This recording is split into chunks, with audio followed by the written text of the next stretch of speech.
안녕하십니까. 김영식입니다. 이제 발표 나고 발표가 참 빡셌어요. 그쵸?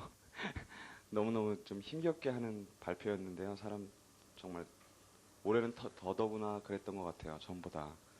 전에도 이제 꽈락이라는 것 때문에 사람들 너무 괴로웠는데 올해는 더더군다나 그랬던 것 같아요. 자, 그래도 자, 지금 일순환 다 들으셨죠? 일순환 하셨죠? 일순환 하시고 지금 약간 정리하시고 들어오시는 거죠.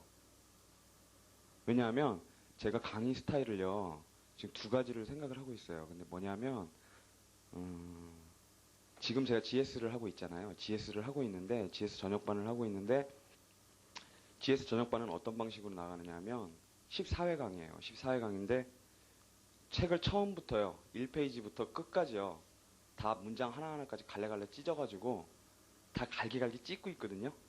그래갖고 책을 정리할 부분은 나눠서 이렇게 정리를 하고요. 그러니까 좀 정리가 필요한 부분들은 정리를 하고 그렇지 않은 부분들은 쭉쭉 보면서 필요한 부분들만 이렇게 줄을 쳐가면서 문단 나누고 줄 치고 그 다음에 설명하고 그 다음에 이제 개관할 부분 개관하고 이런 방식으로 하고 있거든요. 그렇게 있는데 문제는 이제 그럴 시간이 안 나오잖아요. 시간이 안 나와서 지금 한 보강을 한 세 번 했고요. 지금요. 지금까지 보강을 이제 화요일 날 원래 끝나게 돼 있는데 보강을 한 세 번 했고 그리고 수업이 원래 3시간 반 강의인데 지금 매일 4시간 40분 강의를 해요. 그래서 이제 그런데 이제 그 싫어하시는 분들은 한 분도 없고 다들 좋아하세요. 다들 좋아하시고 책이 정리가 안 된 분들이라 이제 GS반 같은 경우는 바로 들어오시는 분들이고 이제 올해 초시 처음 치시는 분들이니까요. 이제 뭐 삼시나 이러신 분들은 없고 경험자들이 별로 없고 그러니까 그렇게 하는데 제가 이게 로얄을 생각하면서 고민이 되더라고요. 그래서 여러분들이 그 경험이 어떤지도 제가 잘 모르겠고요. 그러니까 지금 어떤 수위에 계신지를 알아야 강의 수위를 제가 맞출 수 있을 것 같아요. 그래서 저는 두 가지 방식 다 가능해요. 그러니까 어, 중요한 부분만 이제 이게 12회 강의인데 12회 강의라면 사실은 굉장히 이게 벅차요. 벅찬데 어쨌든 중요한 것만 이렇게 훑고 지나가면 12회 안에 대충은 뭐 한 번 정도 보강하고 그렇게 하면 마칠 수가 있어요. 중요 부분만 체크하고 들어가면. 그러니까 그거는 여러분들이 어느 정도 정리가 됐다라는 그런 전제 하에서 그렇게 가는 거고요. 그게 아니고 여러분들이 그게 아니고 이제 올해 초시치신 분들이 많고 사실은 내가 일순환 때 강의도 듣고 뭐 테이프도 듣고 그랬는데 사실은 책이 정리가 안 돼 있다. 이렇다면은 책을 정리하는 형태로 가는 게 저는 이게 마지막 기회거든요. 사실은 이회독이 마지막 책을 실하게 읽을 수 있는 마지막 기회인데요. 그러면은 뭐 보강을 한 대여섯 번을 낮에 잡더라도 낮 저녁으로 계속 연강을 잡더라도 그렇게도 갈 수 있어요. 충분히 가능하고요. 근데 이제 여러분들께 저는 좀 그걸 여쭤보고 싶어요. 그래서 올해 초시 치신 분이요. 전에 경험이 있으신 분이요. 그러니까 작년쯤에요. 작년쯤에 경험이 있으신 분이요. 몇 분 계시고요. 거의 대부분이 초시 치신 분들이네요. 그러면 책이 다 이게 나름대로 정리가 되신 분들이 없죠. 없으시니까 강의를 들으시겠죠. 맞아요. 그런데 그걸 이제 강사가 해드리기를 이제 원하실 텐데요. 그러면 제가 제의를 드릴게요. 제안을 드릴게요. 그러니까 그거는 근데 진짜로 각오를 하셔야 돼요.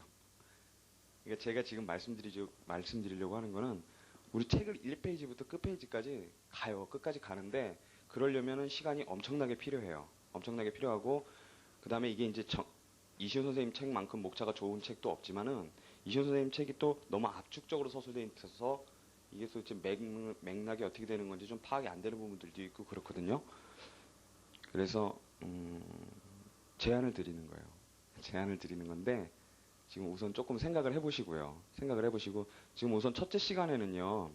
제가 좀 간략하게 요즘 출제 경향하고 또 어떻게 공부를 하셔야 되는지 또 이제 막막하시잖아요. 사실 이순환 들어오셨는데 다들 말씀하시는 게 뭐냐면 도대체 아는 게 하나도 없는 것 같다 이거예요. 아는 게 하나도 없는 것 같고 일순환 하긴 했는데 전혀 이렇게 상도 안 잡히고 공부를 이 민소뿐만이 아니라 다른 과목도 어떻게 해야 되는지를 모르겠고 그리고 그 상을 못 잡고 계신 분들이 되게 많아요. 그래갖고 저 요즘에도 밤에 계속 강의 끝나고 나면 계속 상담을 계속 하거든요. 이제 수강생분들하고. 근데 다들 공통적으로 말씀하시는 게 그거예요. 상이 안 잡힌다라는 거예요. 그리고 자신감이 엄청나게 떨어져 계시더라고요, 다들. 그래서 왜냐하면 일순환 지내놓고 봤는데도 책을 봐도 모르는 것 같고 전혀 모르는 것 같고 남들 보면 답안지 잘 쓰는 것 같고 나는 답안지 못 쓰는 것 같고 나는 막 딴 얘기만 쓰는 것 같고 다들 그러세요. 근데 그게 혼자만의 문제는 아니거든요. 누구나 다 그런 건데 혼자만 그렇다고 그러니까 특유하게 그렇게 생각을 다들 하시는 거예요. 혼자서. 그래서 첫 시간에는요. 우리 공부 그러니까 조금 시간을 조금 내서 이순환의 그러니까 앞으로 공부 전반을 어떻게 해나가야 되는가라는 문제하고 그 다음에 특히 이순환이 갖는 의미하고요. 그래서 여러분들이 어떻게 뭐 어떤 작업을 해나가셔야 되는지 그런 얘기들을 좀 하고요. 그런 얘기들 좀 하고 그리고 재판 절차를요. 이 민사소송 절차를 좀 간략하게 전체적으로 윤곽을 좀 잡고요. 그러고서 진도를 나가는 게 좋을 것 같아요. 그래서 제가 그걸 하는 동안 생각을 좀 해보시고요. 생각을 좀 해보시고요. 어떤 방식이 그러니까 나는 그러니까 여러분 그러니까 여러 가지 생각들이 있으실 수 있어요. 그러니까 나는 12회 강의에 끝내주길 바라고 왔고 그래서 그렇게 끝났으면 좋겠다. 그리고 나는 보강 같은 거 자꾸 잡히는 거 싫고 힘들다. 몸이 힘들고 나는 이제 혼자서 하고 싶다. 이렇게 생각하실 수도 있고요. 아니면은 이게 뭐 나 혼자서는 좀 정리하기가 힘들다. 정리하기 힘든데 같이 정리해 나간다면 뭐 줄치고 같이 뭐 각조 하나하나까지 좀 뽀개 나가면 좀 괜찮을 것 같다. 이렇게 생각하실 수도 있고요. 그러니까 그거는 이제 여러분들이 여러 가지 생각들이 있으실 수 있어요. 근데 그게 이제 하나로 딱 모아질 수는 없어요. 근데 그거를 뭐 절충적인 형태도 가능하고요. 근데 그래서 여러분들이 지금 그걸 하는 동안 한 1교시 정도, 2교시 정도 이렇게 생각을 해보세요. 생각을 해보시고 왜냐하면 재판 절차 개관하고 나면 한 2교시 정도 끝날 거거든요. 재판 절차 이제 윤곽을 전체를 이렇게 훑고 나면 근데 거기서 훑고 나는 거는 여러분들이 다 생 기초기 때문에 다 암기하고 계셔. 그러니까 암기가 아니라 이해를 하고 계셔야 돼요. 이해가 어려운 부분도 아니고요. 절차를 머릿속에 담고 계시면은 굉장히 이제 많은 부분들이 쉬워지니까요. 자, 그래서 그걸 하는 동안 생각을 해보시고요. 우선요, 우선 이제 문제는 뭐냐면, 올해 이제 여러분들 시험 보셔서 아실 거예요. 시험 보셔서 아시고, 그 다음에 이제 작년 시험 문제도 이제 한번 보신 적이 있으실 거예요.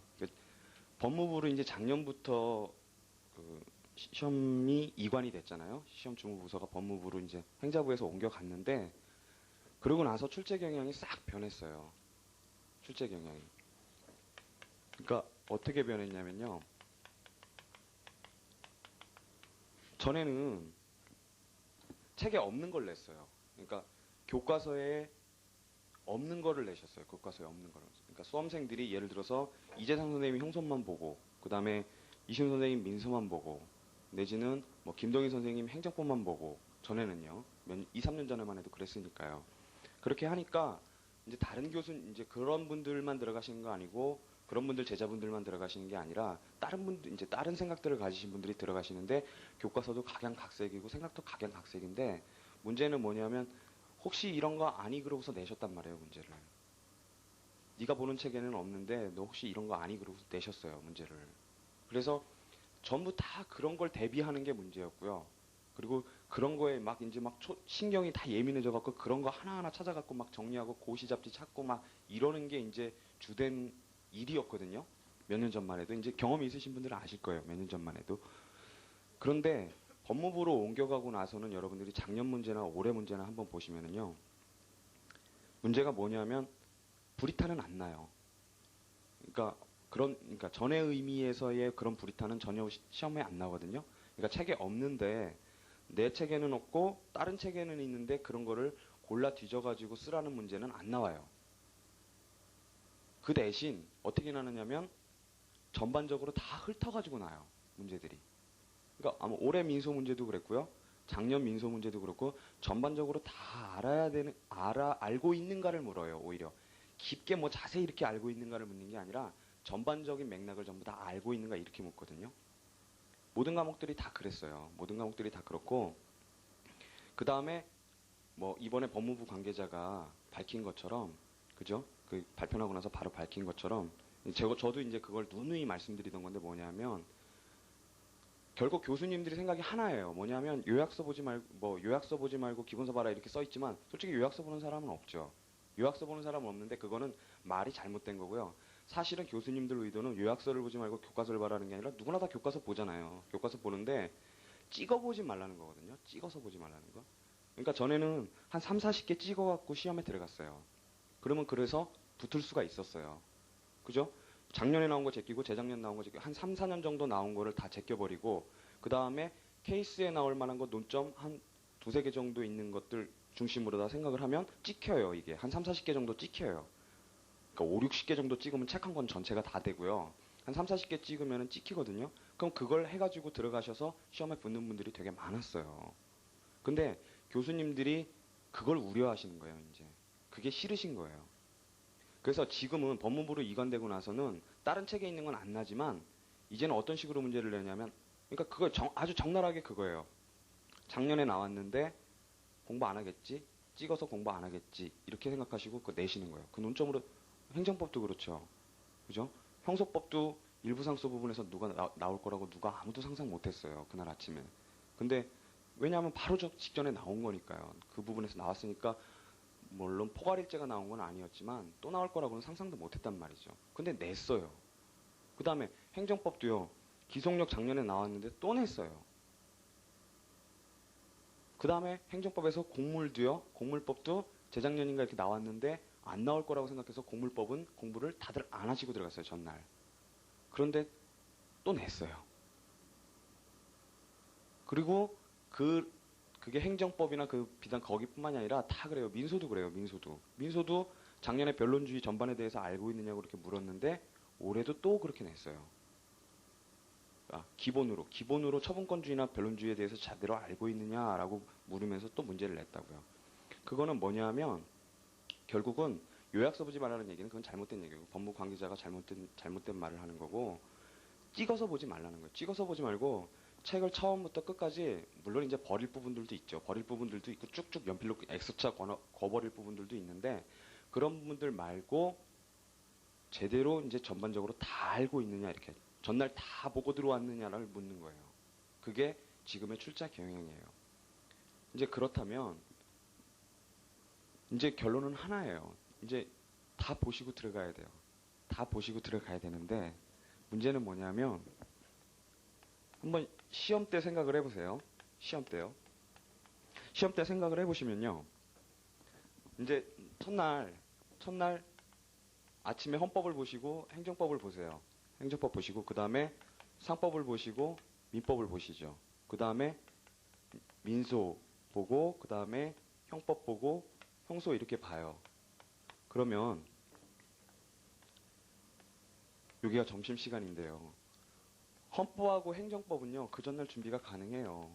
예를 들어서 행정법을 뭐 오후부터 봐서 뭐 한 새벽 2, 3시까지 본다든가 하고 그 전날에 헌법을 보고 뭐 그날 아침까지 이제 밀리게 돼 있으니까요. 보다 보면. 헌법을 봐요. 그래서 헌법하고 행정법 정도는요, 커버가 돼요. 커버가 되고, 그러니까 어렵지 않게 들어갈 수 있어요. 다만 이제 문제는 헌법 보실 때 시험 감이 떨어져 있으신 게 그게 문제죠. 그래서 답안지 쓰실 때 다른 과목보다 훨씬 오래 걸리고 답안지 뒤에가 하얗게 되는 게 그게 문제예요. 근데 그거는 이제 또 커버할 수 있는 방법이 있어요. 뭐냐면 기존에 시험 그러니까 요 시험 임박해 갖고는 시험을 못 보신단 말이죠. 모의고사를 못 보시는데, 그러니까 시험 감각이 떨어져요. 떨어지니까 그때는 어떻게 되냐면 한 두세 개 정도요. 과목당 한 두세 개 정도의 잘 쓴 답안지 있어요. 여러분들이 이제 계속 시험을 치시다 보면 내가 굉장히 잘 썼다라고 생각되는 답안지들이 있거든요. 그 답안지를 그 전날이나 그날 아침 정도에 잠깐 한 10분 정도에 훑어보는 거예요. 이렇게 쭉. 그렇게 하면 그 답안지 감각이 다시 살아나거든요. 그러니까 그렇게는 커버될 수 있어요. 근데 문제는 뭐냐면 이때부터가 문제예요. 이때부터가. 이제 돌아오시면은요. 시험이 4시에 끝나거든요. 4시에 끝나죠. 4시에 끝나는데 여러분들이 이제 돌아오셔서 뭐 식사도 하시고 아니면 먼저 조금 한 1시간, 2시간 주무시는 분도 계시고요. 샤워를 하시는 분도 계시고요. 여러분들 뭐 여러 가지 이제 방식으로 휴식을 취하시는데 대충 공부를 시작하시게 되는 시간이 한 7시 정도 돼요. 저녁 드시고요. 7시 정도에 공부를 시작하시면은요. 그래도 조금은 한 3시간 정도는 주무셔야 될 거 아니에요. 그 다음날 시험을 보시려면. 밤 꼬박 새고 가는 건 굉장히 위험하거든요. 그러면은 대충 어느 정도까지 공부를 하시게 되느냐면 3시 정도까지 공부를 하실 수 있어요. 3시 정도까지. 잠도 안 와요. 솔직히. 안 봤는데 어떻게 잠이 와요? 못 봤는데. 볼 게 아직 이만큼 남았는데 잠이 안 오거든요. 그래서 어쨌든 간에 그래도 주무셔야 되니까 적어도 한 3시 정도까지, 3시 정도는 주무셔야 돼요. 주무시면은 한 6시나 7시 정도는 일어나시겠죠. 그러면은 이제 아침에 1시간 정도 또 가시면은 책을 보실 수 있는 시간이 있어요. 그러면 이 시간이 얼마나 되느냐면 5시간 하고 한 8시간인데 요 중간중간 휴식을 취하시니까 보통 한 7시간에서 이렇게 하면은 8시간 정도의 시간이 나와요. 8시간이요. 근데 8시간 동안에 이 두 과목을 다 보셔야 돼요. 어떻게 봐요? 못 봐요. 후사법밖에 못 봐요. 상법하고 민소하고 형소밖에 못 봐요. 민법하고 형법은 볼 시간이 없어요. 생각을 해보세요. 형소도 그렇고요. 민소도 그렇고요. 이게 굉장히 이재상 선생님 책도 그렇고 이신 선생님 책도 그렇고 잘 안 나가게 써 있잖아요. 굉장히 압축적으로 써 있고 상법 아마 여러분들 가지고 계신 교과서로 치면 한 이게 2000페이지 분량에 아마 도달할 거예요. 굉장히 압축적으로 써 있으니까요. 그러면은 이게 800페이지인데요. 800페이지인데 요거를 7시간 안에 보셔야 돼요. 그리고 1시간 정도는 그래도 민형을 어떤 기본적인 논점들 이런 것들 좀 아니면 암기할 부분들 이런 부분들을 보실 거예요. 보시면 나머지 한 7시간 정도가 남거든요. 그럼 7시간 정도 동안에 이거를 다 보셔야 돼요. 근데 어떻게 다 봐요? 지금도 1시간에 10페이지가 읽히는데 그렇잖아요. 1시간에 10페이지 정도 진도 나가기가 힘든데 이걸 어떻게 다 봐요? 근데 다 보실 수가 있어요. 다 보실 수가 있고요. 다 보실 수 있게 책을 준비를 하셔야 돼요. 준비를 하셔야 되고요. 그 다음에 그때는 책을 2권 못 봐요. 그러니까 그냥 여러분들 뭐 지금은 여러 가지 자료를 들고 계세요. 뭐 진짜 여러 가지 자료를 들고 계시는데 과목마다 민소요. 다른 건 못 들고 가세요. 이거 한 권 딱 들고 가시는 거예요. 시험장에. 그 전날도 이거 한 권 보기가 벅차요. 다른 거 보실 시간이 없어요. 그러면 결국은 어떤 얘기냐면 이 안에 다 들어가 있어야 된다는 얘기예요. 2권은 못 갖고 간단 말이에요. 그러면 어떻게 하면 그러면 요 민형이랑 그럼 민형 보는 거랑 민형은 그럼 어떻게 하느냐? 그다음에 요 7시간 동안에 어떻게 이걸 다 보느냐? 그거는요. 핵심이 뭐에 있냐면요. 이거에 있어요. 케이스요. 그러니까 특히요. 이제 민형 같은 경우는요. 민형 같은 경우는 케이스를 끝까지 보셔야 돼요. 그러니까 3월 달부터요. 이제 여러분들 3월 달 되면 굉장히 자신감 많이 떨어지거든요.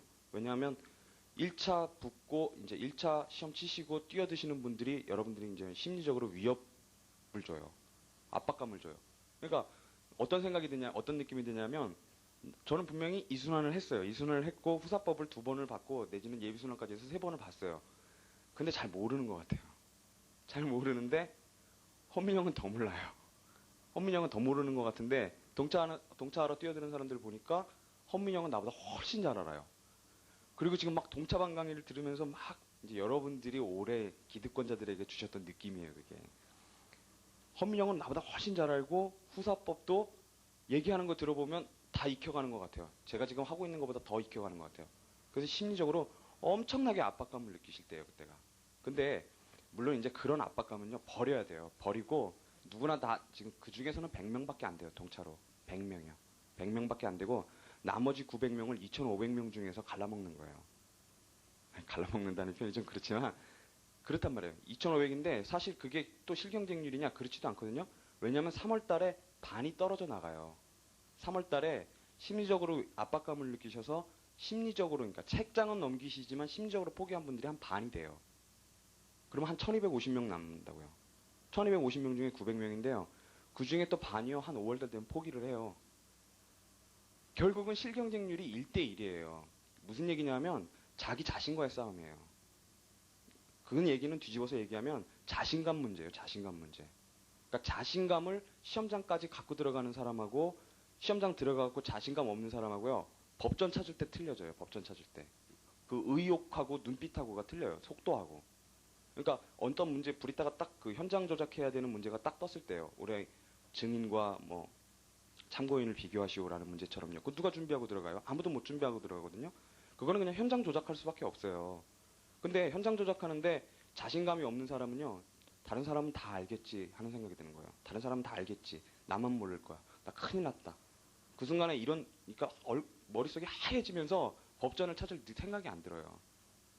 근데 그때 진짜 자신감을 가지고 계셔야 돼요. 그리고 그 자신감은 근거 없는 자신감이 아니라 지금부터 이제 공부해 가시면서 얻어지는 자신감이니까 그러니까 최선을 다했다라는 느낌으로부터 그냥 오는 자신감이에요. 근데 남들, 그러니까 그럴 때마다 이렇게 좌절이 되는 순간들이 오는데 그때마다 남들도 나하고 다 똑같다. 지금 내 수준하고 남들 수준하고 다 똑같다. 그게 근거 없는 게 아니거든요. 3월달 되면요. 1순환 하신 분이나 2순환 하신 분이나 똑같아요. 안 그러실 것 같죠, 지금. 근데 3월달 되면 진짜로 똑같거든요, 수준이. 똑같아요. 그래서 남들도 나하고 똑같다라는 생각을 하시면 그때 자신감이 많이 회복이 돼요. 남들도 나처럼 모른다. 지금 기득권 보고 있는 사람들이, 기득권으로 보는 사람들이 후사법 나처럼 모르고, 삼법도 나처럼 모르고, 다 모른다. 이렇게 생각하시면 마음이 굉장히 편해지고, 그냥 내가 뭘 해야 할까만 생각이 나요. 뭘 해야 할까. 근데 어쨌든 간에 민영은요, 3월 달부터, 지금은 그러실 필요 없고요. 3월 달부터 시험장 가는 일주일 전까지요, 케이스를 손에서 놓으시면 안 돼요. 계속 돌리셔야 돼요. 계속. 하루에 두세 개씩이라도 계속 돌리셔야 돼요. 그러니까 이거 하기 좋은 거는 한 3명 정도가 케이스 스터디를 같이 하는 거예요. 3명 넘어가면 너무 많고요. 그 다음에 2명 정도면 너무 쓸쓸하고요. 3명 정도는 돼야 말도 많지 않으면서 딱 할 말만 딱 하고 밥 먹고 나서 1시간 정도 그냥 벤치에 앉아갖고 책 들고서 그냥 줄줄줄 보면 돼요. 그러니까 논점만 딱딱 짚고 들어가면 되거든요. 요 작업을 일주일 전까지 하셔야 돼요. 일주일 전까지 하셔야 민영에 대한 감이 살아있어요. 민영에 대한 감이 살아있고, 그리고 케이스 집은요, 여러 권으로 보실 필요도 없고요. 한 권만 보시면 돼요. 한 권만 보시고, 그 중에 빠진 것만 한 3월달, 4월달 정도에 몇 문제 정도만 다른 데서 보충을 해요. 예컨대, 이재상 선생님 형법 연습을 보신단 말이에요. 그러면 거기서 요즘 경향에 맞는 문제들이 몇 개 빠져 있죠. 빠져 있으면, 그런 것들은 예를 들어서 뭐 송은철 선생님 케이스 교수 연습 모아놓은 그런 거 있잖아요. 거기서 예를 들어서 보충을 한다든가요. 몇 개만 보충을 하신다든가 그런 방식으로 해서 형법 연습을 예를 들어서 한 3번 정도를 갖다 반복을 하시잖아요. 그러면은 그 안에 문장이요. 교수님들도 책을 만드실 때 계속 문장이 반복되거든요. 예를 들어서 법정적 부합설 나오는 내용이면 그 내용이 다 똑같아요. 나올 때마다 논점 나올 때마다 조금 길게 쓰신 것도 있고 짧게 쓰신 것도 있지만 다 똑같아요. 그래서 그게 반복이 되면서 내가 시험지에 현출시켜야 할 답안이 머릿속에 딱 박혀버려요. 그때. 그렇게 되셔야 돼요. 그렇게 되셔서 이때 그 케이스로 익히시는 것들이 포스트가 돼야 돼요. 기둥들이 돼서 이게 형법이면 민법이면 이 부분이요. 중요 부분들이 케이스로다가 다 틀어박혀 있어야 돼요. 기본 실력으로. 그리고 이 기본 실력으로 결국은 저때 가시는 거예요. 가시는데 점심시간에 그 김영배 선생님 책 한 권을 다 볼 수가 없죠. 그 시간에 이재상 선생님 형법책을 다 볼 수가 없어요. 그때 결국은 제일 효율적으로 보는 건 이때 보셨던 케이스집을 한번 쭉 흐른 거예요. 점심시간 1시간 동안에요. 그게 가장 효율적이고요. 그 다음에 그 전날 1시간 남는 시간 있잖아요. 후사법 말고 남는 시간에는 케이스로 다 커버가 안 되잖아요. 케이스로 커버가 안 되니까 여러분들이 이제 회독 돌아가실 때마다 이제 헌민형 하실 때가 있잖아요. 헌민형 하실 때 그때 기본서를 보신단 말이에요. 그러니까 여러 가지 기본서를 보시지만 그때 기본서를 보실 때는 기본서를 나누면은요 3부분 정도로 나뉘어요. 민법 같으면은 김영배 선생님 교과서를 만약에 보신다, 김준호 선생님 교과서를 보신다 그러면은 1차 때만 필요하고 2차 때는 불필요한 부분들이 있어요. 그런 거는 그냥 지워버리세요. 수정액으로 지워버리셔도 돼요. 그냥 아예 깔끔하게. 아니면 그냥 연필로 이렇게 쭉쭉 쳐놓으셔도 되고요. 그 다음에 이 케이스로 메꿔지는 부분들이 있어요. 케이스로요.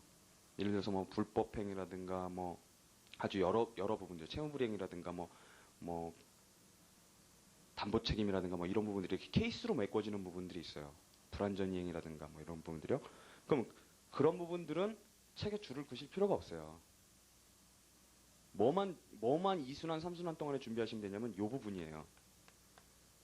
2차에 나올직한데 케이스 집으로는 커버가 안 되는 것들이 있어요. 그러니까 예를 들어서 친상에 있는 문제들이라든가요. 뭐 그런 부분들이요.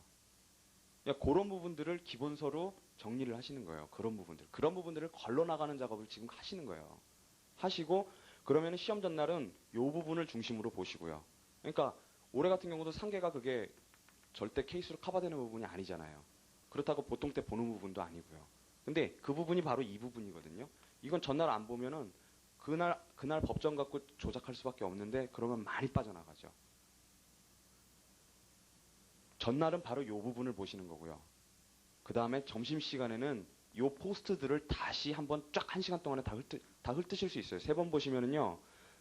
이제 나중에 마지막에 형광펜을 대실 텐데 형광펜 대실 때 진짜로 내가 모르는 부분만 형광펜 대시면 돼요. 한 2번 보실 때는 계속 연필로 대시다가요. 그러면 그 부분만 시험장에서 그리고 학설에다 표시해 놓고요. 빨간색으로다가 형광펜으로다가 학설하고 판례에만 이렇게 딱딱 하면은요. 이렇게 넘어가요. 이렇게요. 제가 그거를 2번 해봤는데 3번 해봤어요. 3번. 점심시간에 그렇게 하는 걸 3번 해봤는데 다 되더라고요. 제가 실력이 좋아서 그런 게 아니고 절대 그런 게 아니고요. 다른 사람하고 같이 앉아서 하는데 다 넘어가요. 왜냐하면 그렇게 봤기 때문에 반복해서 봤기 때문에 그 안의 내용은 들어와 있어요. 머릿속에. 문제는 논점이에요. 논점을 빼먹을까봐. 그 다음에 학설을 하나 빼먹을까봐. 그럴까봐 넣는 거죠. 그 다음에 판례를 빼먹을까봐. 그럴까봐 표시해놓고 그것만 차라락 넘기는 거예요. 이게 민영을 커버하는 방법이에요. 이게. 그 다음에요. 후사법도요. 민영도요. 그러니까 후사법 내년 3월부터는 후사법 계속 돌리시겠지만은 그다음 7과목 다 돌아가시겠죠. 돌아가시는데 민영은 매일 후사법 하는 기간에도 매일 하셔야 돼요. 매일 민영을 매일. 그러니까 너무 많이 하시지 말고요. 케이스 2개 정도면 딱 좋아요. 사실은 2개 정도면 돼요. 2개 정도면. 그 정도만 한 저녁 시간 정도에 하시고 나머지 시간에는 후사법 케이스를 푸시는 거예요. 점심시간 끝나고 나서는. 스터디 팀이 한 2~3명이서 같이 점심시간에는 후사법 지금 진도 나가고 있는 거 케이스를 푸시고요. 그러니까 이것도 책 한 권 정해서 하시면 돼요. 그냥. 지금 1회독 때 보신 케이스집들 있잖아요. 그죠? 상법 같으면 뭐 임재철 선생님 케이스집 보신 분들도 있고 권태일 선생님 케이스집 보신 분들도 있고 아니면 뭐 최준선 선생님 케이스는 좋기는 한데 수험 적합성은 약간 떨어지잖아요. 그쵸? 그거를 볼 수는 없고요. 2권 다 그걸 볼 수는 없고 그걸 보시는 분들이 있는데 어쨌든 그거를 다시 보시면 돼요. 다시 보시면 반복해서. 그래서 요것도 마찬가지로 케이스로다가요. 부분이 포스트로 박혀 있어야 돼요.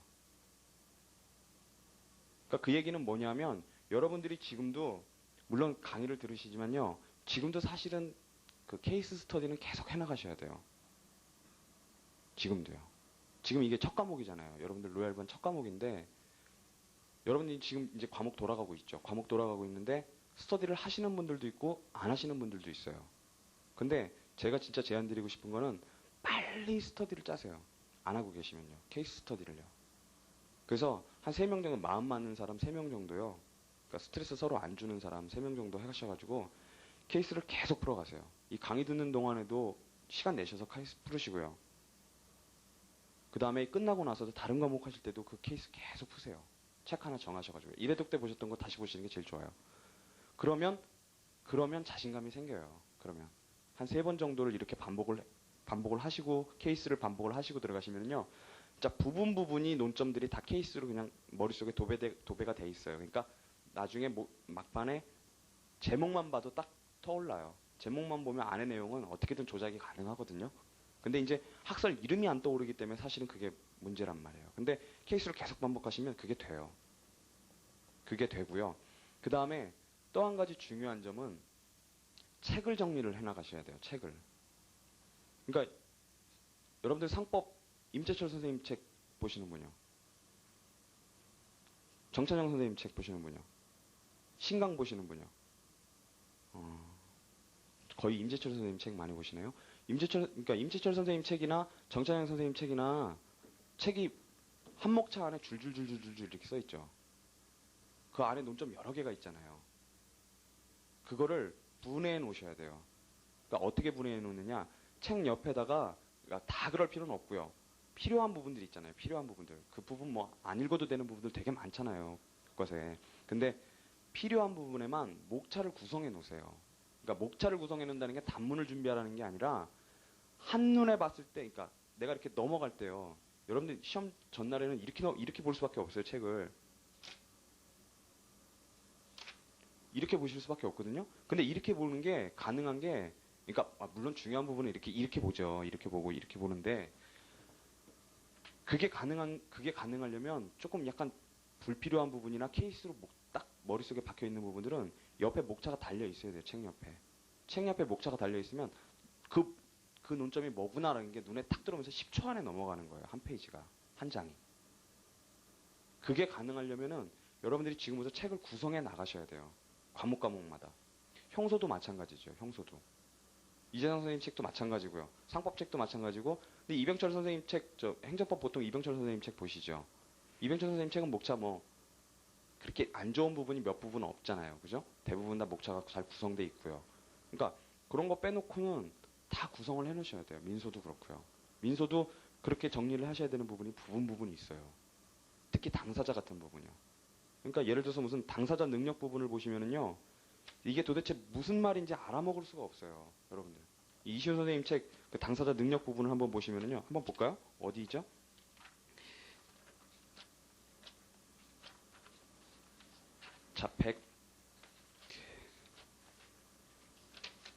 자, 당사자 능력보다 그 앞에요. 사자상대 소송이요. 사자상대 소송 117페이지에 있는데요.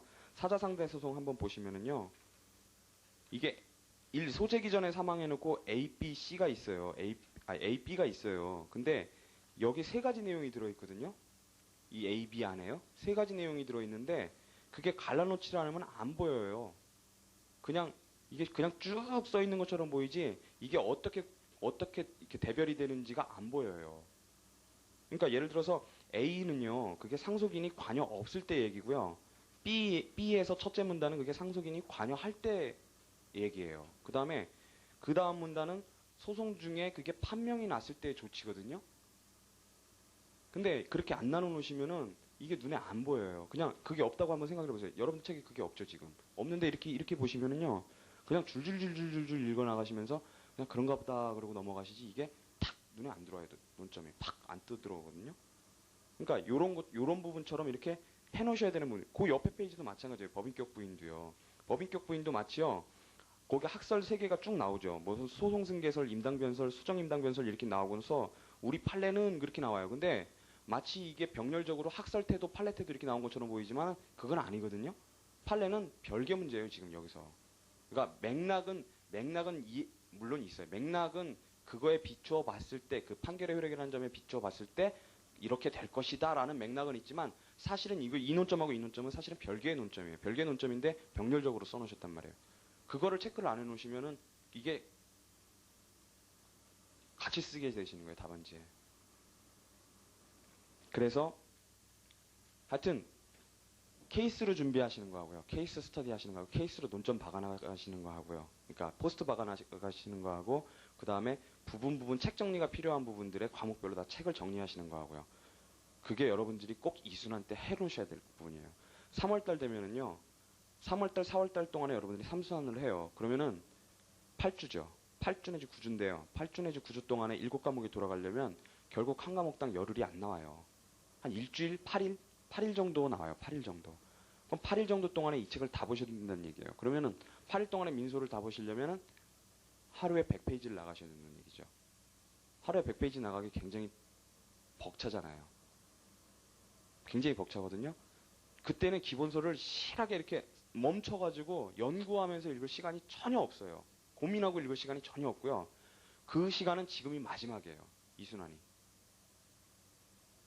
지금 기본서를 실하게 보셔야 되고 기본서 결국 시험장에 들고 가는 건 기본서 하나라는 거 생각하셔야 돼요. 그리고 내가 이 기본서 그러니까 시험장에 내가 가서 이걸 볼 걸 염두에 두시면은요. 그걸 머릿속에 염두에 두시면 그때 이걸 어떻게 볼 건가 하는 생각에 의해서 자세가 변하게 돼요. 책을 보시는 자세가요. 그게 지금 되셔야 돼요. 그게. 그래서 케이스 하시라는 거 하고요. 그 다음에 이걸로 포스트 박아 나가시라는 거 하고 그 다음에 책 정리해 나가시라는 거요. 그러면 돼요. 그러면 돼요. 그러면 시험 때 충분히 자신감 갖고 들어가실 수 있어요. 아시겠죠?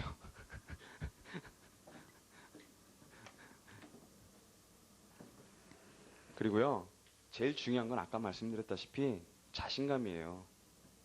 그러니까 겁을 잡수시지 마세요. 그러니까 지금 굉장히 자신감 결여되어 있는 분들 되게 많아요. 일순환 했는데 나는 아직도 민소도 모르겠고 상법도 모르겠고 행정법도 모르겠고 형소는 진짜 모르겠고 막 이런 느낌 드시거든요. 근데 그게 혼자만의 느낌 아니고요. 다 그래요. 지금 내년에 기득권으로 이제 보시는 분들 다 그래요. 제시 치시는 분들. 여러분들만 그런 게 아니고요. 물론 이제 자신감 지금 굉장히 충만해 계신 분들도 있죠. 있는데, 그러니까 대부분은 안 그렇단 말이에요. 그리고 그런 자신감을요, 계속 유지를 해 나가셔야 돼요.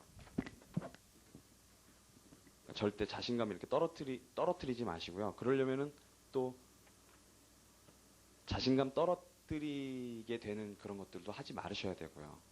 그러니까 보통 그렇게 표현하잖아요. 그러니까 후회할 짓 하지 마라 이렇게 얘기하잖아요. 나중에 그러니까 시험 끝나고 나면 별 생각이 이제 발표 나고 나면 별 생각이 다 들어요. 별 생각이 다 드는데 내가 그때 이렇게 할 걸, 내가 그때 이렇게 할 걸, 내가 그때 왜 그랬을까 막 이런 생각 다 들거든요. 근데 그런 걸 하지 말아야죠. 그러니까 순간순간에. 네. 그 뭐 그렇다고 비인간적으로 되시라는 게 아니라 그런 게 있잖아요. 그러니까 뭐 옆방에 있는 후배가 새벽 3시에 찾아와갖고 술을 들고 찾아와서 형 내가 뭐 이렇게 하면서 얘기하면 진짜 고통스럽지만 어쩔 수 없어요.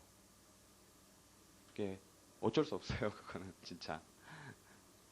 이제 뭐 그런 부분들이 있어요. 그런 부분들이 있고 그래서 여러분들이 자신감을 끊임없이 충만하게 자꾸 유지시켜 나가는 게 그게 굉장히 필요하다는 거예요. 자요. 절차를 한번 볼게요. 절차를요.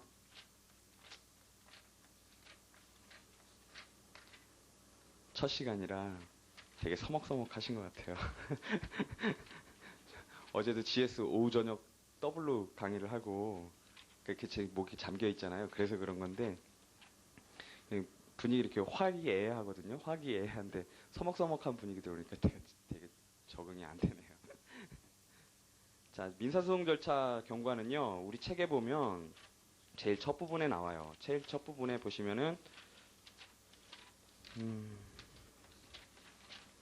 5페이지에 나와요. 5페이지에 절차의 경과와 윤곽 그래가지고 나오죠. 자, 민사소송의 목적 그래가지고요. 3페이지에 보시면은 학설들이 나오잖아요. 사건보호설, 뭐 사법질서 유지설, 사건 뭐 그다음에 뭐 같이 가지고 있다 분쟁 해결설, 절차보장설이 있는데요. 이거는요. 제목에만 줄을 쳐놓으시고요. 나머지는 다 X표를 거버리세요. 이거 절대로 이 부분 시험에 안 나오고요. 마치 이게 소권의 본질하고 어떤 연관이 있는 것처럼 써 있는데요. 소권의 본질하고 연관이 있어요. 있었어요. 옛날에는 있었는데요. 지금 우리나라에 계신 교수님들 책을 다 뒤져보면은 이거하고 절대 관련되지 않아요. 그러니까 절대 이게 논리적으로 이렇게 나가시는 분은요. 한 분밖에 없어요. 아니, 한 분도 없어요. 홍문혁 교수님도 권리보호 청구권 설치하시지만 그렇다고서 사건보호설 취하시지 않거든요. 그러니까 요거는 X표 쳐버리셔도 돼요. 이거 이해 못하고 계셔도 되고요. 전혀 안 보셔도 되는 거예요. 4페이지도요. 안 보셔도 돼요. 4페이지에도 민사소송의 개념 그래가지고 뭐 나오는데요. 그 부분도 모르셔도 되고요. 다만 거기 그 4페이지에 로마자 1에요. 양가로 1에 보시면 뭐 사법상의 권리관계를 대상으로 한다. 권리관계가 아닌 사실관계, 뭐 구체적 권리 의무에 관한 분쟁이어야 된다. 이런 것들은요. 나중에 어디서 보시게 되느냐면 그 권리보호 자격에서 보시게 되는 내용들 중에 하나예요. 그러니까 권리보호 자격들 여러분들 외우실 때 구체적 권리관계에 있건 그래가지고 구금장 확신 이렇게 외우는 거 있잖아요. 그러니까 제소금지 사유가 없을 것, 제소장애 사유가 없을 것, 그 다음에 뭐 승소 확정 판결 내지 확정 판결이 없을 것, 그 다음에 신의칙 위반이 아닐 것 이렇게 해가지고 권리보호 자격이 나중에 나온다고요. 소의 이익에서. 근데 그 소의 이익에서 나올 때 그 맨 앞에 구 그거에 해당되는 그 얘기가 여기서 조금 나오는 거예요. 요거는 안 보셔도 되고요. 그 다음에 5페이지에도 안 보셔도 되고 우리가 볼 부분은 요 재판상의 절차에서요. 양가로 3의 절차의 경과와 윤곽이요. 근데 이렇게 자세하게 나와 있지 않은데요. 요거를 지금 한번 자세하게 좀 개관을 해볼 필요가 있어요. 그래서 기본적인 틀을 좀 가지고 들어가셔야 돼요. 민소 들어가실 때요. 자, 첫 번째요. 이제 소를 제기하죠. 자, 소재기는요. 248조에 규정돼 있어요. 소재기는요.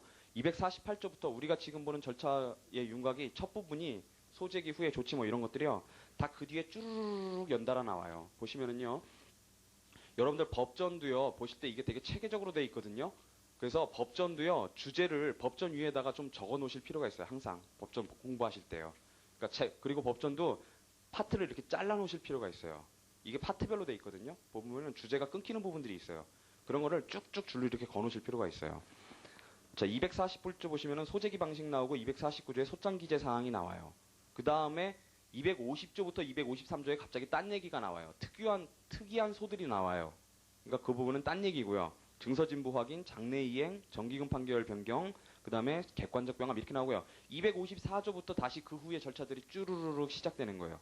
재판장 소장 심사, 소장 부분 송달, 답변서 제출 의무, 무변론 판결, 변론 준비 절차 이래갖고 시간 순으로 쭉 돼 있고요. 258조까지 그렇게 돼 있어요. 그 다음에 259조부터 다른 얘기가 또 나오기 시작해요. 자, 그래서 그런 다음에 이제 다시 265조의 소재기에 따른 시효 중단 시기 뭐 그다음에 이런 게 나오고요. 여기 이제 별 다른 얘기들이 나오는 거죠.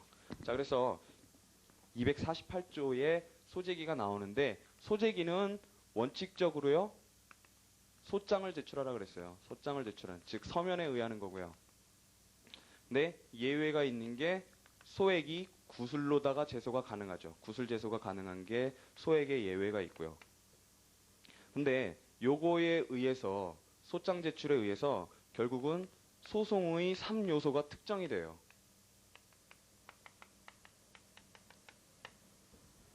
자, 소송의 3요소는요. 결국 뭐냐면 소송의 주체와 소송의 객체예요. 소송의 주체와 객체. 그래서 소송의 주체는요. 두 가지가 있죠. 소송의 주체. 하나는 법원이고요. 하나는 당사자고요. 자, 그래서 법원에 관해서 문제가 되는 게 이제 처음에 나오기 시작하는 게 재판권부터 얘기가 나오기 시작하죠. 재판권 나오고 관할권이 문제가 되고요. 관할권 유무가 문제가 되고 특히 이제 토지하고 사물 관할이 문제가 되고요. 그 다음에 당사자에서는 우선 당사자가 누구냐 하는 것 때문에 당사자를 확정을 하게 되죠. 누가 지금 이 제기된 소에서 누가 원고고 누가 피고인가 해서 당사자를 확정하게 되면 이 당사자 확정한 거에 의해서 당사자 능력, 그 다음에 당사자 적격, 그죠? 누가 정당한 당사자인가, 적격, 그 다음에 당사자 권리 능력이 있는가, 민법상의 권리 능력이 있는가와 똑같은 당사자 능력이 있는가, 그 다음에 민법상의 행위 능력에 해당하는 소송 능력이 있는가, 이런 게 나오고요. 그 다음에 변론을 할 수 있는 능력이 있는가. 이거는 이제 적극적으로 표현하면 그렇지만 우리 법은 소극적으로만 규정을 하고 있어요. 그러니까 말하지 마라 라는 차원에서 진술금지 재판이라든가 이런 것들만 규정을 하고 있죠. 그러니까 적극적으로 개념 정의하기는 조금 애매한 부분이 이게 변론 능력이에요. 그 다음에 이제 무슨 뭐 변호사 강제주의 이런 얘기들이 나오는 부분이고요. 자, 그 다음에 소송의 객체가 있죠. 소송의 객체가 그게 바로 소송물이죠. 소송상 청구요. 그리고 이 소송물은요. 소장에서 청구 취지하고 결국 청구 원인에 의해서 이게 두 가지 방식에 의해서 특정이 될 텐데 물론 이거는요. 소송물 이론이 문제가 돼요. 이 부분에서는. 그러니까 소장에는 어쨌든 하여튼 청구 취지하고 청구 원인이라는 게 있는데 뭐에 의해서 어떤 부분에 의해서 뭐에 의해서 소송물이 특정이 되겠는가 하는 문제가 그게 소송물 이론의 출발점이란 말이죠.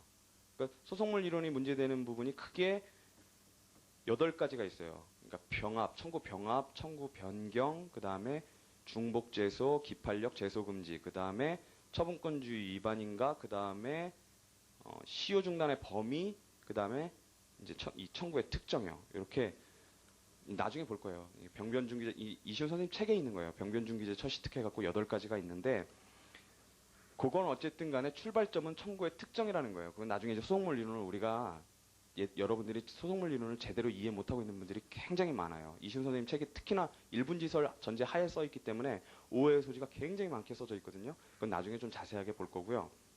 그 다음에 어쨌든 간에 이 소송물 이론에 의해서 이 소송물이 특정이 된단 말이죠. 실제법상 권리인가, 청구 취지에 의해서 특정되는가, 즉 어떤 법적 지위인가 이런 것들이요.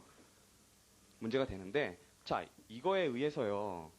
여기 칠판 되게 작네요. 전에 볼 땐 되게 넓어 보였는데 되게 좁네요. 자 보세요. 법원하고요. 당사자하고요. 소송물하고요. 이게 소송의 3요소예요. 소송의 3요소인데 왜 당연한 얘기를 너무나 당연한 얘기를 하고 있냐 이렇게 말씀하실 테지만은 이게 왜 문제가 되느냐면 보세요. 소송의 3요소인데 그렇다면 A라는 소가 있고요. B라는 소가 있을 때 A라는 소와 B라는 소가 같은 소인가 하는 게 문제가 되면 A라는 소와 B라는 소가 같은 소인가 하는 게 문제가 되면 결국은 이 3요소가 같으면 같은 소송이란 말이죠. 같은 소송이에요. 같은 소란 말이죠. 자, 그래서 법원하고 당사자하고 소송물이 같아야 되는데 법원의 동일성은 문제가 안 되죠. 법원의 동일성은 문제가 안 되니까 결국은 당사자가 동일하고 소송물이 동일하면 같아요. 그러면 같은 소예요. 이게 원칙이죠. 이게 어디서 문제가 되느냐면 중복죄소하고 기판력하고 제소금지요. 제소금지하고 기판력하고 세 군데서 문제가 돼요. 세 군데 공이 당사자 동일, 소송물 등 동일이 요건으로 들어가는 이유가 바로 이 소송의 3요소 때문이에요. 소송의 3요소 때문. 즉 당사자가 같고 소송물이 같으면 그러니까 A 소송의 당사자와 B 소송의 당사자 그 다음에 A 소송의 소송물과 B 소송의 소송물이 같으면 그게 같은 소송이다라는 판단이 그게 원칙이란 말이죠. 그런데 문제는 뭐냐 하면 이 중복제소나 제소금지나 기판력이나 다 원칙만으로 이루어져 있는 게 아니라 항상 확장이 있어요. 요거는요. 전소에서의 확장뿐만이 아니라 후소에서의 확장이라는 게 있어요. 예를 들어서 간단히 말씀드리면요. 예를 들어서 그러니까 한번 기억을 더듬어 보세요. 이렇게 이 부분은 그러니까 요 정도 테마는 머릿속에 담고 가셔야 되는데요. 기판력에서요. 자, 기판력도요. 어떤 확정 판결이 있었어요. A라는 전소에서 확정 판결이 있었어요. 그러니까 요 확정 판결이 있어야 기판력이 문제되는 거니까 당연히 요게 또 하나의 요건으로 되는 거겠죠. 확정 판결이 있을 것이 또 하나의 요건이 되는 건데 어쨌든 간에 여기서 기판력이 발생하는 부분은요. 기판력이 발생하는 것, 즉 이미 판단한 힘이 발생하는 건 원칙적으로 우리 218조 1항에 보시면은요. 216조 1항에 보시면은요. 판결 주문에서 판단된 것에 가진다. 보세요. 거기 하면 216조 볼게요. 어미를 잘 못 쓰겠네요. 기판력을 가진다 이렇게 돼 있어요. 주문에 포함된 것에 하나여 기판력을 가진다 그랬고 그런데 요게 뭐냐 하면은 결국은 소송물에 관한 판단이라는 거에 대해서 이론이 없어요. 그러니까 판결 주문에서 판단된 것 요걸 해석할 때 요게 소송물에 관한 판단이다. 예, 이론이 없다고요. 소송물에 관한 판단이다. 그러니까 그거 얘기를 뒤집으면 소송물에 대해서 기판력이 발생을 해요. 발생을 한다고요. 그러면 이게 원칙적으로는요. 예를 들어서 B라는 소에서 똑같은 청구가 이제 문제가 됐을 때 이제 이 B라는 소가 있을 때 여기서 요 소송물이 같이 소송물이 되었을 때에 요게 발생한 기판력이 여기에 작용하는 게 그게 원칙이란 말이에요. 소송물과 소송물이 동일해야 발생하고 작용하는 게 원칙이란 말이죠. 중복제소도 마찬가지고요. 제소금지도 마찬가지예요. 그런데 각각의 분야에 보면은 다 확장이 존재해요. 기판력의 경우에요. 원칙은 그래요. 원칙은 그런데 거기 바로 밑에 항을 보시면은요. 상계를 주장한 청구가 성립되는지 아닌지의 판단은 상계하자고 대항한 액수의 하나여 기판력을 가진다 그랬어요. 이건 뭐냐면 예외예요. 예외적으로 발생 범위에서 확장이 되는 거예요. 발생 범위에서. 발생 범위에서 확장이 이루어지는데 첫 번째로 상계에 관한 판단인데 자, 소송물에 관한 판단은 판결 주문에 있단 말이죠. 물론 판결 이유를 보충을 해야 되지만 어쨌든 원칙적으로 판결 주문에 있는데 상계에 관한 판단은 판결 이유에 있단 말이죠. 그러면 상계에 관한 판단이 판결 이유 중에 있음에도, 즉 소송물에 관한 판단이 아님에도 불구하고 기판력이 발생을 해요. 일단 뭔가 발생을 해야 그게 나중에 작용을 한단 말이에요. 근데 발생을 한다고 법문에 정확히 규정이 돼 있어요. 예외적으로. 예외적인 거기 때문에 법문에 규정을 해놓은 거예요. 그런데 여기서 또 확장되는 게 또 한 가지 얘기가 있죠. 그게 뭐냐면 상계항변 외에 다른 판결 이유 중의 판단들에 대해서도 그래. 즉 우리가 보통 얘기하기를 선결적 법률 관계 대부분에 대해서도 기판력이 발생하겠는가 하는 문제가 있어요. 그게 바로 판결 이유 중 판단의 구속력이에요. 여기에 크게 세 가지 견해가 있죠. 쟁점효이론, 그 다음에 신의직설, 증명효설. 요거죠. 자, 쟁점효설은 이게 법적인 구속력을 긍정하는 거고요. 신의직설이나 증명효설은 사실적인 구속력을 인정을 하는 거죠. 여기 뭐 경제적 의미 관련 뭐 그런 거 있어요. 가치동일성설 뭐 이런 거 있는데 그런 거 있는데 그런 거 독일 이론이니까 몰라도 되고 여기 세 가지가 있는데 요게 바로 발생에 있어서의 원칙과 예외에 있을 때 확장이라는 예외를 인정할 수 있겠는가라는 그 문제예요. 그 다음에 요게요. 작용상으로도 확장이 돼요. 발생할 때뿐만이 아니라 작용상으로도 확장이 돼요. 즉 뭐냐면 소송물이 되어야 작용하는 게 원칙이라고요. 그게 원칙이에요. 그게 원래 소송물 동일이에요. 그런데 이게 어떻게 작용을 할 때 확장이 되느냐면 후소에서 소송물이 되지를 않고 요 전소에서 소송물이었던 것이 후소에서 선결적 법률관계가 될 때가 있어요. 예를 들어서 여기서는 소유권 확인 청구했어요. 소유권 확인 청구, 갑이 을에 대해서 소유권 확인 청구를 했는데 후소에서는 갑이 을에 대해서 소유권에 기한 등기말소 청구를 들어간다고 해요. 그러면은 소유권에 기한 등기말소 청구에서 소유권은 선결적 법률관계란 말이죠. 그러면 그건 소송물이 아니에요. 후소에서 소송물은 등기말소 청구권의 전부란 말이죠. 등기말소 청구권이 소송물이고 거기서의 소유권이라는 건 선결적 법률관계에 불과하단 말이죠. 그럼에도 불구하고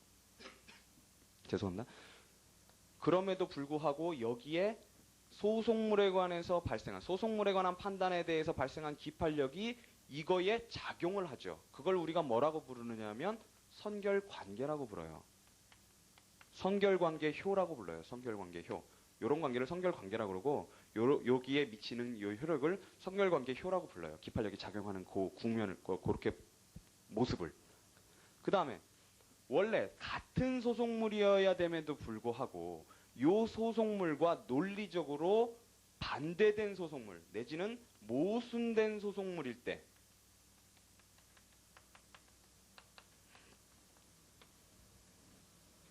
갑이 을에 대해서 소유권 확인 청구를 했더니 나중에 을이 갑에 대해서 그러고서 갑 승소 확정 판결이 났는데 나중에 을이 갑에 대해서 을의 소유권 확인 청구가 들어갔을 때 그거는 앞에 청구하고는 정면으로 모순되죠. 하지만 동일 소송물은 아니에요. 그죠? 앞에 청구는 갑의 소유권 전부고요. 뒤에 거는 을의 소유권이란 말이죠. 소송물이 달라요. 다름에도 불구하고 확장이 되죠. 이걸 뭐라고 부르느냐면 오순관계라고 불러요. 자, 제가 말씀드린 건 지금 기판력 강의를 하려고 하는 게 아니라요. 요걸 얘기하고 싶은 거예요. 발생할 때 원칙이 있고요. 발생할 때도 확장되는 예외가 있어요. 즉 소송물에만 발생하는 게 아니라 기판력이 소송물에만 발생하는 게 아니라 소송계속효가 중복재소에서 소송계속효가 소송물에만 발생하는 게 아니라 그 다음에 제소금지에서 소취한 다음에 제소금지에서 제소금지효가 소송물에만 발생하는 게 아니라 확장이 되는 측면들이 있고요. 이렇게 구분을 하면 우리가 이해가 굉장히 편해져요. 책을 보실 때. 그 다음에 작용을 할 때도 확장되는 후소에서 작용을 할 때도 확장되는 것들이 있단 말이죠. 중복재소에서도 마찬가지고요. 제소금지에서도 마찬가지고요. 기판력에서도 마찬가지예요. 자, 객관적으로만 그러하냐? 주관적으로도 그러해요. 기판력을 예를 들면요. 거기 216조 우리가 봤는데요. 218조에 한번 보세요. 자, 아주 재밌는 게 나와요. 여기 저한테 그 들어보신 분들도 있지만 아주 재밌는 말이 나오죠. 자, 216조에는요. 어미가 다 가진다로 끝나요. 가진다. 이게 뭐냐면 그 옆에다 써놓으세요. 발생이라고.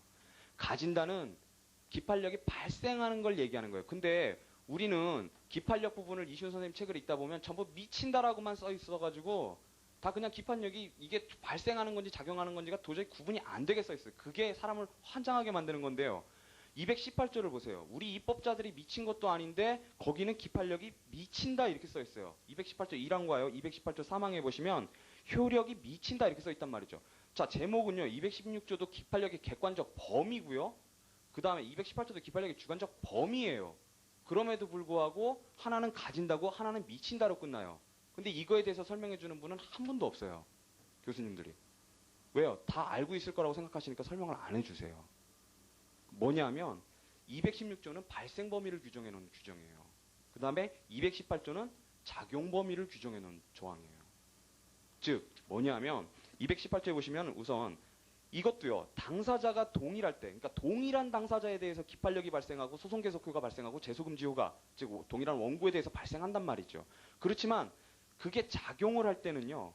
그게 동일한 당사자가 됐을 때, 전수의 동일한 당사자가 후수에서 동일한 당사자가 됐을 때 그때 발생한 게 작용하는 게 그게 원칙임에도 불구하고 그게 또 확장이 된단 말이에요. 동일한 당사자가 아니고 어떤 다른 사람들임에도 불구하고 그 사람들도 재소금지효를 받고 기판력을 받고 기판력 때문에 저촉되게 되고 그 다음에 중복재소에 저촉되게 되고요. 그러니까 소송계속효를 받는 거죠. 그런 게 요 218조에 보시면은요. 우선 발생 범위는 안 나와 있어요. 발생 범위는 당사자에 대해서 발생하는 게 원칙이에요. 그게 원칙이고요. 자, 발생 범위에서의 확장이 아니라 이거는 작용 범위에서 확장만 쭉 있는 거예요. 보시면은 자 보세요.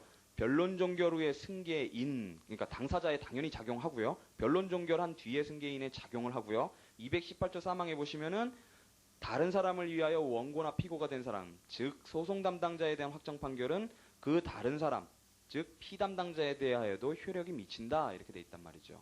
이게 작용상의 확장이에요. 자, 기판력뿐만이 아니라요. 중복재소도 그렇고 재소금지도 그렇고 다 이런 식으로 확장이 되게 돼요. 자, 요렇게 생각을 하시면은요. 아주 이해하기가 쉬워져요. 중복재소나 나중에 이제 보실 거예요. 보실 때 요 발생과 작용, 그 다음에 확장과 원칙과 확장 요런 구분점을 가지시고 보시면은 그 출발점은요. 소송의 3요소예요. 그걸 머릿속에 염두에 두고 계시면은 아주 이해하기가 편해져요.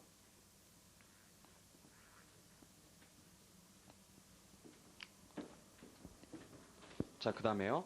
자, 소재기를 하고 나면요. 자, 요거에 의해서 이제 소송의 3요소가 특정이 된단 말이죠. 그러면 그 다음에 재판장이 일단 소장을 보겠죠. 그래서 소장을 심사를 하게 돼요. 요게 254조에 규정돼 있어요. 254조예요. 자, 그래서 재판장이 소장을 심사를 하는데 이 소장 심사의 대상은 1항에도 규정돼 있고 3항에도 규정돼 있는데 3항에 규정돼 있는 건 엄격한 의미의 심사 대상은 아니에요. 왜냐하면 그걸로는 소장각하 명령이 안 나가기 때문이고요. 자, 1항에 규정돼 있는 것, 즉 필요적 기재사항, 소장의 필요적 기재사항과 인지첩부 여부, 이게 엄격한 의미의 소장 심사 대상이란 말이죠. 그래서 요게 흠결이 됐을 때는요. 이게 흠결이 됐을 때 일단 보정명령이 나가죠. 보정명령이 이게 1항에 규정돼 있고요. 즉 필요적 기재사항과 그 다음에 인지첩부 여부 요게 1항에 규정돼 있어요. 보정명령이. 그 다음에 흠결을 보정하라고 명했더니 보정을 안 하더라. 내지는 보정이 불가능하더라. 그러면은 그때는 소장각하 명령이 나가죠.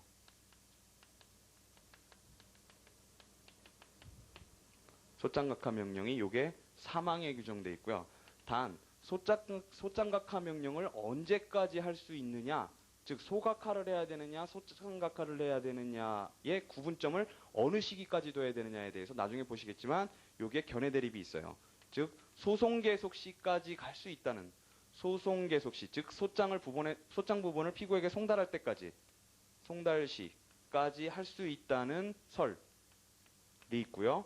그 다음에 변론을 개시할 때까지 다 할 수 있다. 변론 개시 시까지 할 수 있다는 견해가 있고요. 자, 요 바로 소장 심사가 소송 요건에 대한 심리나 그 다음에 본안에 대한 심리보다 더 먼저 있게 되는 것, 시간적으로 논리적으로 먼저 있게 되는 것에 대해서 그거를 소장심사의 선순위성이라고 그래요. 소장심사 선순위성이요.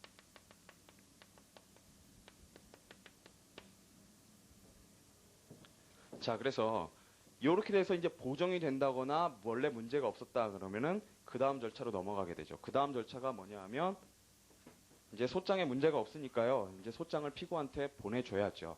그게 소장 부분 송달이고요.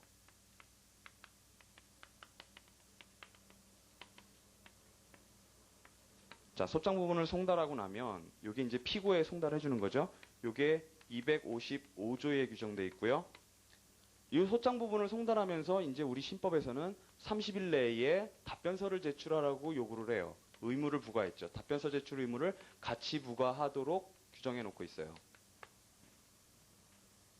자, 이 소장 부분 송달에 의해서 소송 계속이 발생하고요.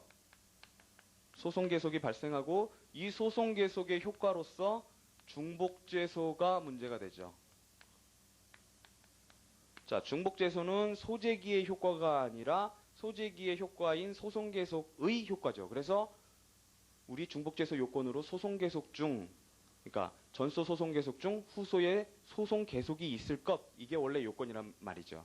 근데 이제 우리 책에는 전소 소송 계속 중 후소가 제기될 것 이랬는데 제기만으로는 안 되는 거고 후소가 소송 계속이 있어야 되는 거죠. 그래서 원래는 엄격한 의미에서는 전소 소송 계속 중 후소 소송 계속이 있을 것, 이게 요건인데 어쨌든 그래서 소송 계속의 효과로서 소장 부분 송달의 효과로서 소송 계속이 있게 되고 소송 계속의 효과로서 중복죄소가 문제가 되는 거고요. 아까 말씀드렸듯이 여기에는 원칙과요 역시 확장이 존재해요. 자, 그래서 답변서 제출 의무를 부과를 했더니 답변서를 제출하면 일로 넘어가겠죠. 이제 넘어가는데 원칙적으로 답변서를 제출을 안 하면 그러면은 우리 법이 뭐라 그랬냐면 바로 그 뒷조에 257조예요.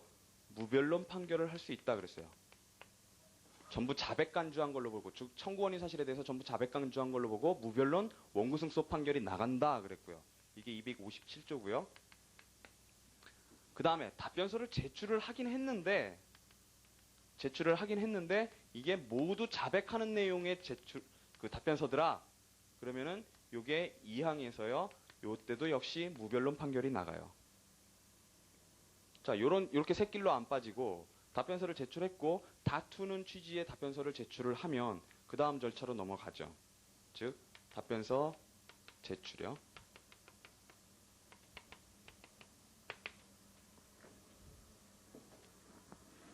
우리가